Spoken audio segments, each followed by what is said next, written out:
Hey,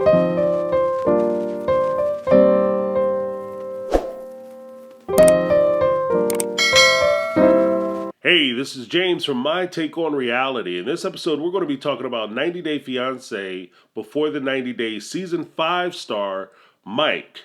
Now, Mike is a gentleman from Thales, New York. He is dating a young lady who is from Colombia. And this young lady is weird to say the least. She has two kids. Her family, I think, lives with her. It's very unclear as to how exactly she cohabitates in the house. But as it turns out, Mike is paying her rent and he's sending her down money and all that good stuff. Now, Mike gets a lot of deference because of two factors, I feel. One, he's an American and he's dating a young lady who is clearly benefiting from the financial gifts that he provides her. And as a result, her family also eats. She's taking care of her kids. She's taking care of her sister. She's taking care of her mother or father, and possibly other people. All from the money that Mike is sending down. Two, Mike is given the benefit of the doubt because of his stature. Mike is a smaller guy. He's kind of that dorky looking guy that you might have been familiar with in high school, who was always a nice guy, just seemed to get all the rough breaks, get bullied a lot, that kind of thing. So he taps into that kind of vibe and that kind of energy. And therefore, he gets a lot of pity. People give him a lot of breaks on a lot of the stuff that he does. Now, this entire time, Mike has been having his family, his friends, and everybody who comes in contact with him warning him about this evil person who is taking advantage of him financially. And Mike always has a little smirk on his face when they tell the story to him, and he always dismisses it out of hand.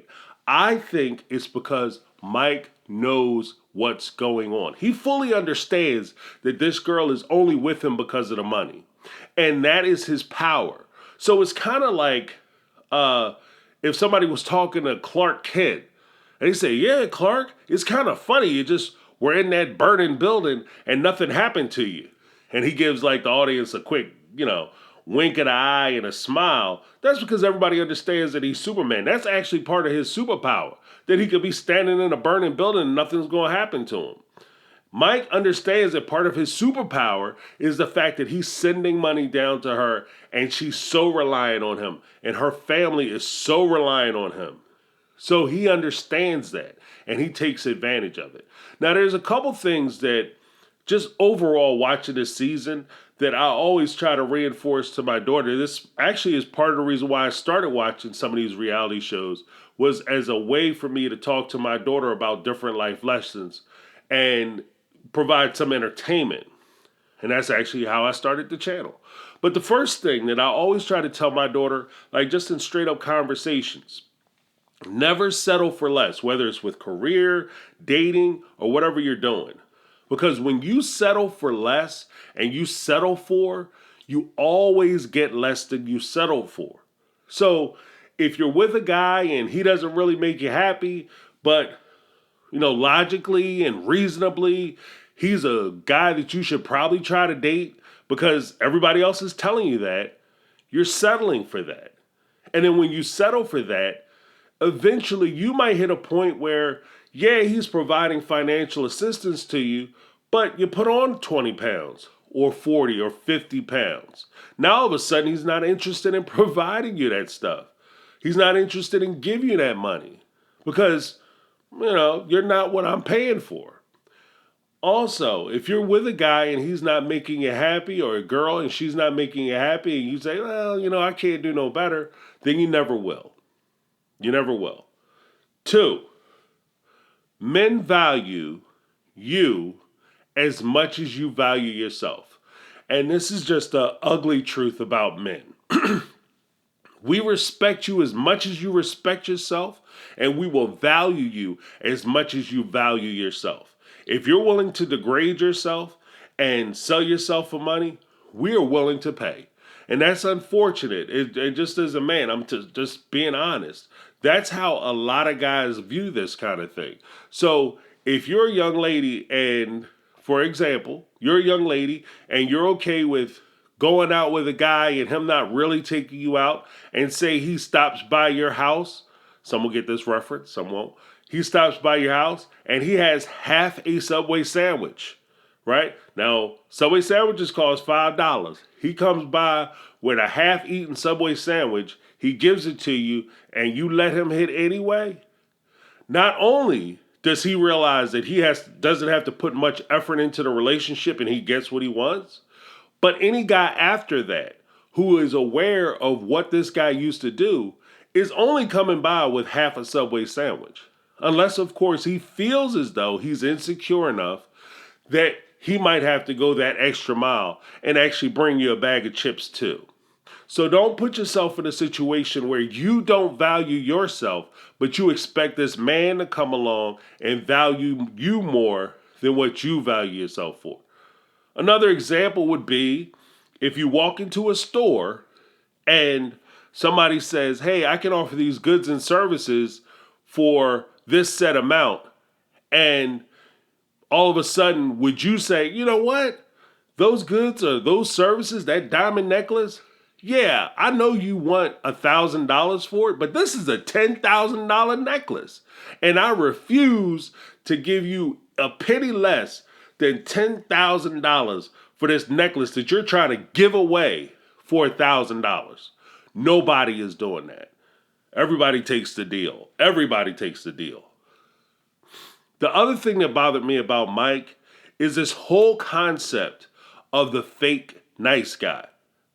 I despise the fake nice guy because the fake nice guy is a guy who goes out and pretends to be a good guy, tries to do all the good guy things. Oh, I'm looking out for you. I care about you. I'm trying to provide this lifestyle for you because I just want the best for you. And in reality, he's only providing these things and doing these things because he wants the mantle of being the nice guy. He wants everybody in the world to consider him the nice guy. Because why? When you are the nice guy, people excuse bad behavior. Mike is a bad guy. He is not a nice guy. He's doing these things for nothing but selfish reasons. He's not this benevolent benefactor who's coming down to Colombia to make Ximena and her family's life better because he sees how much they're suffering. One of the things that annoyed me to no end and really pissed me off was when Mike and Ximena broke up in this last episode, the last 2 episodes of the season. Mike insisted on telling her, hey, you need to be reasonable and start thinking about the money that I'm sending down here and how you can't survive. And then at that point, Ximena stuck to her guns. And at that point, Mike pulled out the biggest weapon that he had and he used it. He talked about her kids. Hey, you need to start thinking about your kids because I'm taking care of them too. And then when she said, no, I'll be fine. I'll take care of them. I was taking care of them before you. I'm going to be fine after you. Then he starts doing the pity party stuff. Well, I'm a good guy, and I just want to see the kids tomorrow and say goodbye to them. Whoa, whoa, whoa, whoa, whoa. You don't give a damn about them kids. Because 5 minutes ago, you were talking about how nice it was that y'all were out and didn't have the kids. Now, all of a sudden, it's, oh, I care so much about these children, and I've been so much a part of their lives that now I got to go see them before I go. And everything Mike has done from that point on was all about him trying to get back there. Him trying to let her settle down and think about the decision that she's making as far as breaking up with him. Not because, you love me so much, and when you really think about it, you love me and you really want to be with me. So give it a minute. No, it's you need to go back and think about who's paying your rent.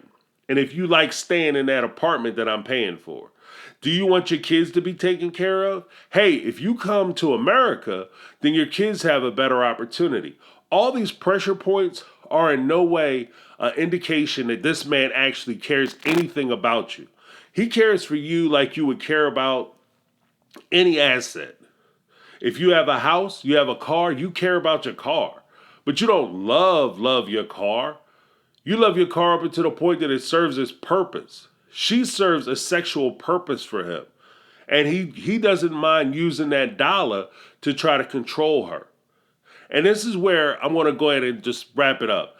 Number 5, I think Mike is dangerous. This is dangerous. Why is this dangerous? And this is where I get a little hyperbolic, and I apologize for that. But I just wanted you to see the signs, the flags. Because in certain situations, the way Mike was acting, refusing to leave, refusing to actually have a good conversation, becoming extremely emotional, and not understanding reason, calling her names, trying to bully her. If Mike wasn't 5'4", but instead Mike was 6'4", and instead of being 120 pounds, Mike was 250, 300 pounds, and he was acting the same way, everybody in that house, including the camera crew, would be horrified. They would be horrified. Because if this guy goes bananas, and he's already started going nuts, but if he actually goes a step further, there's nobody in the house that could stop him from doing what he wants to do. And there's no reason why I wouldn't think that he would do that, because I don't think that Mike is a nice guy. I think that Mike is a user. And when you have somebody who considers themselves so much above another person, when that person rejects them, they retaliate. They become violent. They start to become irrational. They start saying things that are big red flags that something else might go down.